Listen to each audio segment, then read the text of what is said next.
Diolch, Madam Deputy Speaker. I'd like to congratulate the Honourable Member for West Worcestershire on securing this important debate this afternoon, and also to pay tribute to the speeches that we've already heard in this debate.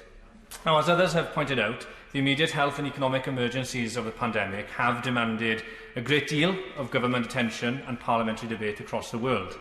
And yet it is important to note the devastating impact that COVID-19 has had on children and young people. The widespread disruption to education offers the most obvious example of the challenges that young people have had to endure. Over 1.6 billion students globally have faced disruption. They face months of uncertainty and prolonged periods without seeing their friends and the luxury of some normality.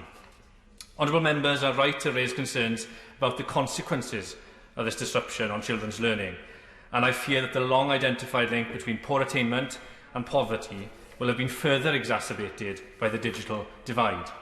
And just as worrying is the impact that the disruption of the past year has had on young people's well-being.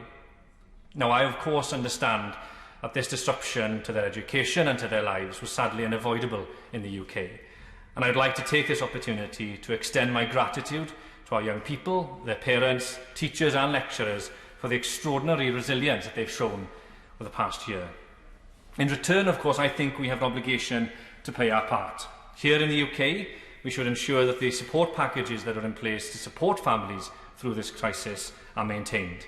And to prevent an entire generation losing out on their education, I believe we must be prepared to spend whatever it takes to ensure that schools, colleges and universities have the resources and flexibility necessary to allow our young people to catch up on any tuition that they have lost over the last year.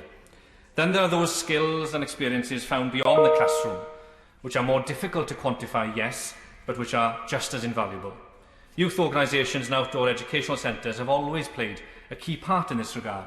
Places such as Llangrannog Camp in my own constituency, they need financial support now so that they are ready to open and return to full capacity as soon as restrictions can be lifted safely. Now, I draw comparison between children in the UK and internationally because although children across the world have seen their education and life disrupted, at least children in the UK can expect efforts to be made to make up for this past year. We can be confident that we have the means necessary to achieve all this for children in the UK, but the same is not true for other countries. When we consider that globally 265 million children and adolescents do not have the opportunity to attend a complete formal education, it seems clear to me that we have a duty to help. Therefore, the decision to reduce the UK's aid spending must be reversed if we are to play our part in the global effort to secure equitable access to education for all.